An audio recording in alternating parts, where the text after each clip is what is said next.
Outra dica que eu tô dando bacana aqui, galera. Vocês sabem aquele famoso toque-toque que dá na suspensão dianteira da Tenere 2011, que muita gente pensa que é caixa de direção? Na verdade, gente, não é. Vou mostrar aqui pra vocês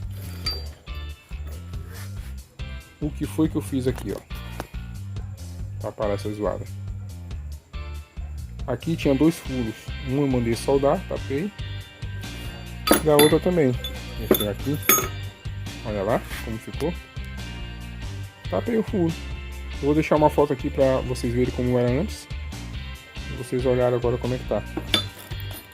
Acabou o famoso toque-toque.